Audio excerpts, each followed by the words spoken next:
ধনেপাতার এই রেসিপিটি থাকলে আর কিছু চাই না, গরম গরম ভাতের সাথে কিন্তু জমে যাবে। আর বিকালের জন্য চায়ের আগে এই রেসিপিটি থাকলে সত্যি অবাক হয়ে যাবে।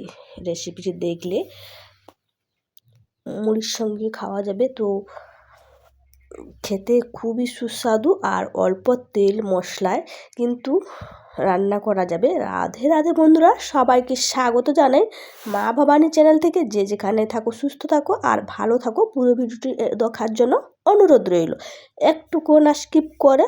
তো আজকে একটা নতুন রেসিপি নিয়ে চলে আসলাম। ধনেপাতার আগেও একটা রেসিপি দিয়েছিলাম, তো আজকেও একদম নতুন ধরনের রেসিপি করে দেখাবো। বাড়ি থেকে ধনেপাতাগুলো তুলে আনছি, তুলে একটু বাছতে হবে। তো বাড়ির ধনেপাতাতে ঘাস থাকে, তো ঘাস বাছার পরে সুন্দর কুচি কুচি করে কেটে নেব।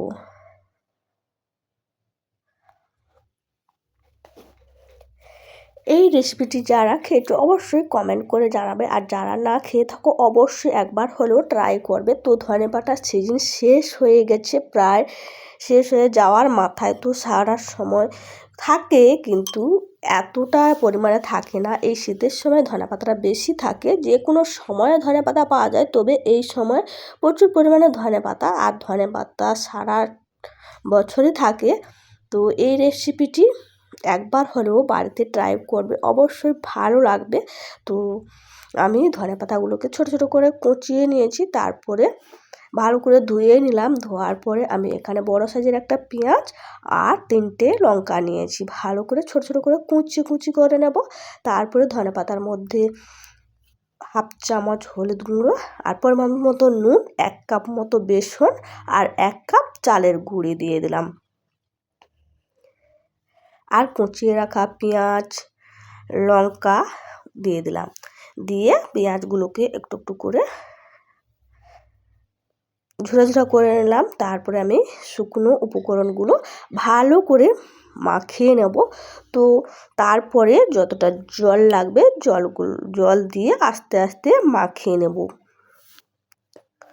তো বেশি পরিমাণ জল লাগেনি, এখানে হাফ কাপ মতো জল লেগেছে। ধনেপাতাটা ধোয়া ছিল, আর ধনেপাতা থেকে নুন দিয়েছি, জল বেরিয়েছে, তার জন্য একটু একটু জল দিয়ে আমি পুরো মাখিয়ে নিলাম সবগুলো উপকরণ। মাখানোর পরে আমি এবার এক সাইডে রেখে দেব। রাখার পরে আমি এবার উনানে কড়াই বসিয়ে দিয়েছি।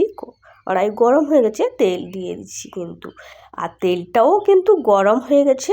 এবার একটা একটা করে বড় বড় সাইজের এক মুঠো করে ধনেপাতা মাখানো ছিল, তার মাখানোটা দিয়ে দিলাম। তো দিয়ে আস্তে আস্তে করে রেখে দিলাম। ঢাকার পরে এই মুহূর্তে কিন্তু জ্বালনটা খুবই হালকা থাকবে, বেশি দিলে নিচটা পুড়ে যাবে। আর এটা তোমরা চাইলে বেশি তেলেও ভাজতে পারো, আমি কিন্তু খুব কম তেলেই ভাজছি। দেওয়ার একটু পরে আমি উল্টে দিলাম।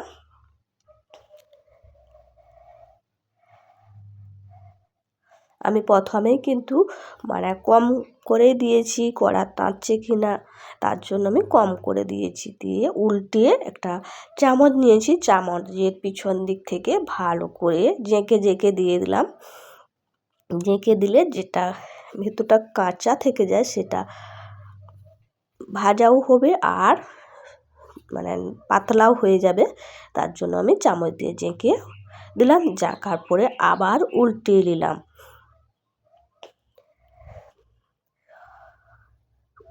উল্টে পাল্টে ভালো করে আমি লাল করে ভেজে নেব। আর জ্বালনটা বেশি দিলে কিন্তু উপরটা পুড়ে যাবে আর ভেতরটা কাঁচা থেকে যাবে, তার জন্য হালকা জ্বালনে আমি দিয়ে ভাজছি। এবার ভাজা হয়ে গেছে, লাল লাল হয়ে গেছে। এবার আমি একটা একটা করে বড়া উঠিয়ে নেব। উঠানোর পরে আবারও আমি গোল গোল করে দিয়ে দিলাম, দিয়ে হাত দিয়ে চাপটিয়ে দিলাম।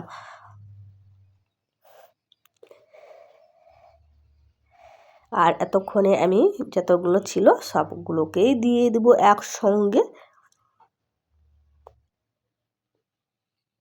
তো অনেকগুলো আছে বলে উল্টাতে একটু কষ্ট হচ্ছে, তো কষ্ট হলেও সুন্দর উল্টে গেছে।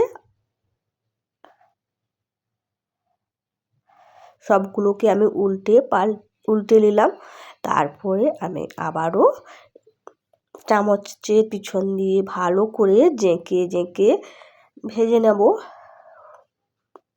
যেমন প্রথমে এগুলো উল্টে পাল্টে লাল লাল করে ভেজেছি, আর তেমন এগুলোকেও উল্টে পাল্টে লাল লাল করে ভেজে নেব। আর এগুলোও ভাজা হয়ে গেছে, এবার আমি একটা একটা করে তুলে নেব।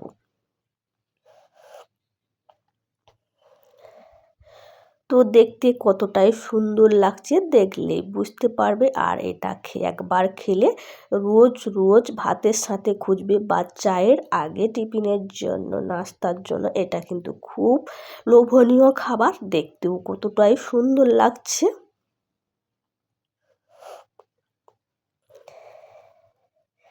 আমাদের তো খুবই সুন্দর লেগেছিল। তো ওইটা ভাজার পরে সবাই একটা একটা করে গরম গরম খেতে কিন্তু দারুণ লাগবে। তোমাদের ভিডিওটি কেমন লাগছে অবশ্যই কমেন্ট করে জানাবে, লাইক শেয়ার সাবস্ক্রাইব করবে। যারা নতুন আছো আমার চ্যানেলে এখনও সাবস্ক্রাইব করোনি, অবশ্যই একটা সাবস্ক্রাইব করে পাশে থেকো। তো আজকে আমি এই বড়াটা ভেঙে দেখাবো। তো একদম উপরটা মুচমুচে, ভেতরটা খুব সুন্দর দেখাচ্ছে। ভেঙে দেখাচ্ছি গরম গরম। তো গরম গরম আমি একটা লোভ সামলাতে না পেরে খেয়ে নিলাম। আমার ছেলেও ওই দিকে রয়েছে, সেও একটা খেয়ে নিল। আর সবাই একটা করে খেতে টাটা বাই বাই। আবার পরবর্তী ভিডিওতে দেখা